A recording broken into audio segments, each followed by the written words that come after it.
sir, kailangan mong matutunan i-operate ito.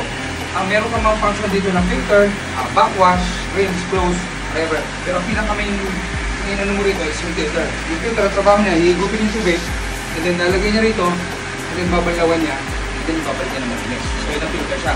Ngayon, every now and then, lalo na kung ganyan karumi, you have to backwash it at least every 2-3 hours. Kasi bakit? Saan mapupunta yung dumi nun? Dito. So, you have to backwash ito. Okay? Kailangan yung backwash. Yun yung gamit ng filtration. Okay? Nasa filtration pa na tayo, ha? You have to remember, after clockwise, anything na ito-turn mo rito, you have to turn off the motor.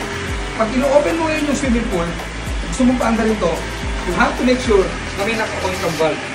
Kasi once na hindi naka-on ang valve mo, sabog to. So then, the idea is, hihigop siya sa baba, hihigop siya sa pool, ito yon, higop, and then dadaan siya sa filtration, and then babalik siya rito. So, kailangan may nakabukas ka rito. Kasi pag wala ka nakabukas dito, wala siyang lalabasan. Anong mangyayari?